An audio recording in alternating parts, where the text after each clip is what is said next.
Hello everyone. This is Ashley and welcome to Philippines Update.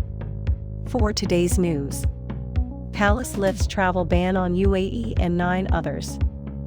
New countries classification of IATF. The Philippines will lift travel restrictions on passengers coming from 10 countries beginning September 6, announced on Saturday. President Rodrigo Duterte approved the recommendation of IATF to lift the current travel restrictions in India, Pakistan, Bangladesh, Sri Lanka, Nepal, United Arab Emirates, Oman, Thailand, Malaysia, and Indonesia starting September 6, 2021, presidential spokesperson announced. For months, the 10 countries were listed as high risk due to rising COVID-19 cases, and travelers from those nations were banned from entering the Philippines. Despite the lifting of the ban, inbound passengers should comply with the appropriate entry, testing, and quarantine protocols, depending on the country's approved listing. Roque also said the IATF has approved the adoption of yellow and red classifications, in addition to the green list of countries, jurisdictions, and territories.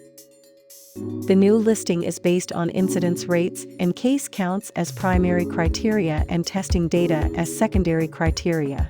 The incidence rate is the cumulative new cases over the past 28 days per 100,000 population, while case counts are cumulative new cases over the past 28 days. Yellow list.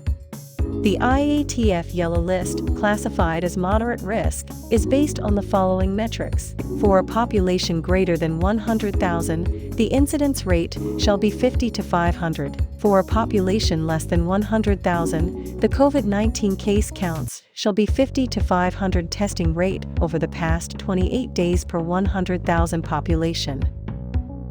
Roque said inbound international travelers, regardless of their vaccination status, coming from or with travel history from yellow nations within the past 14 days before their arrival in the Philippines should strictly follow the entry, testing, and quarantine protocols.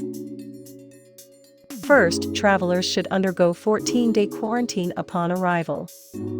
Second, travelers must undergo reverse transcription polymerase chain reaction, RT-PCR, testing on the 7th day, with the day of arrival as day 1. Notwithstanding a negative test result, they have to complete their facility quarantine for 10 days, he added.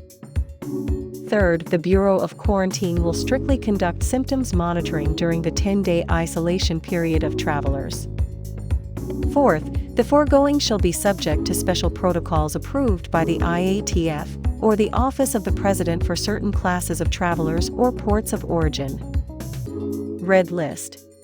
Countries under the red list, classified as high risk, are based on the following. For a population greater than 100,000, the incidence rate shall be more than 500. For a population less than 100,000, the COVID-19 case counts shall be more than 500, and the testing rate over the past 28 days per 100,000 population. Inbound international travelers, regardless of their vaccination status, coming from or who have been to red nations shall not be allowed to enter the Philippines. Only Filipinos returning to the country via government-initiated repatriation, non-government-initiated repatriation, and by ANAHAN cooperation, flights of commercial airlines may be allowed entry, subject to entry, testing, and quarantine protocols. Filipinos from red-listed places shall undergo 14-day quarantine upon arrival, the first 10 in a quarantine facility, and the remaining 4 days under home quarantine in their LGUs of destination.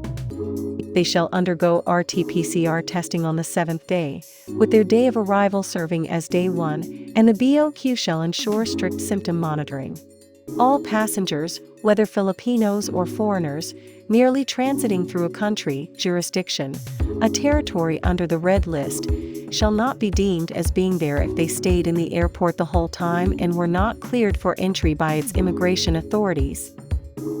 They shall likewise be covered by existing testing and quarantine protocols. Green list.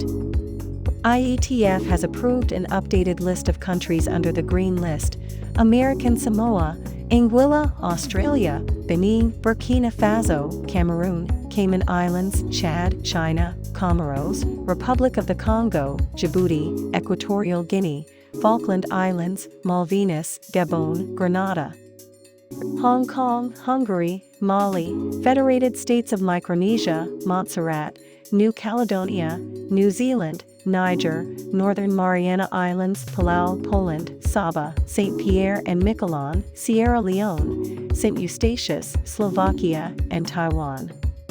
Also slated on September 6th is the soft launch of the National Digital Vaccine Certificate, VaxCert-PH, a project of the Department of Information and Communications Technology that will serve as a central repository of vaccine certificates based on data provided by LGUs. And that's all for our latest update from the Philippines. If this video is informative, please give it a thumbs up. Consider subscribing and turn on your post notification bell, so you won't miss any updates from the Philippines. Thank you for watching, and I will see you guys on the next video.